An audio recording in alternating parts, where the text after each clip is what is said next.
Wesh les gars, c'est Jessra, j'espère que vous allez bien. Alors aujourd'hui on se retrouve pour une nouvelle vidéo. Pourquoi tu n'arrives pas à master et pourquoi tu n'arrives pas à monter plus haut que le rang que tu voudrais avoir? La chance là, on n'a pas.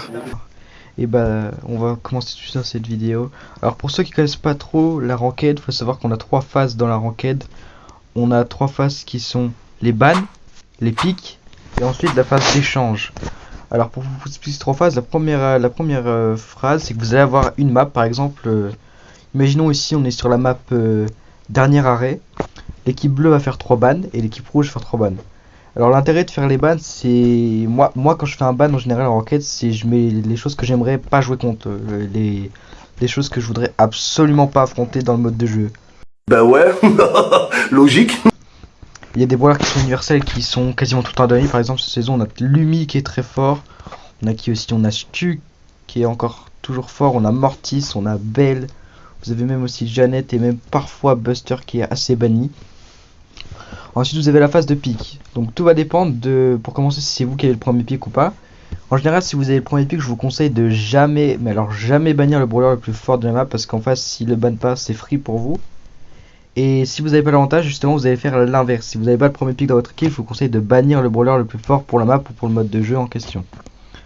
Ensuite, on va arriver sur le deuxième pick. Le deuxième pick, en général, il est là pour accompagner le premier pick ou alors essayer de counter un peu les deux brawlers qui ont été pris en face.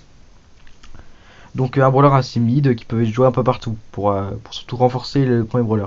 Et le dernier pick, c'est là en général les gens se foirent entre guillemets les gars. Faut savoir que vraiment le dernier pick c'est le plus important, le pick qui va pouvoir counter 3 persos d'en face. Imaginons qu'on a Dina, Colt, Janet, je vais pouvoir venir facilement jouer un Mortis ou même des fois je vais pouvoir venir jouer quoi comme voilà un Buster qui va pouvoir être assez fort en situation contre chacune des personnes que je vous ai mentionné auparavant. Pour finir, on a la phase d'échange. La phase d'échange c'est quand vous avez choisi votre brawler. Imaginons mon mate a pris Brock et moi j'ai pris Colt. Et bah je vais pouvoir échanger avec mon mate et puis même choisir le bon set pour faire parce que il faut savoir que sur chaque brawler vous avez 2 gadgets et 2 star power, ce qui peut être hyper remplaçable vis-à-vis des maps et tout. En général c'est plus souvent compliqué de jouer certains brawlers avec certains sur cette map que d'autres. Donc faire très attention à ces trois choses. Mon premier conseil pour monter en classé si jamais vous êtes assez bas ou si jamais vous voulez master, c'est de jouer vraiment longtemps. Il ne faut pas s'arrêter sur une seule défaite. Si vous faites 2-3 défaites, arrêtez ou dans le pire des cas. Mais vraiment, il faut continuer à jouer un maximum et pas se décourager. De deux, le deuxième conseil que je peux vous donner, c'est vraiment faut rester le plus calme et le plus à l'aise possible dans sa game.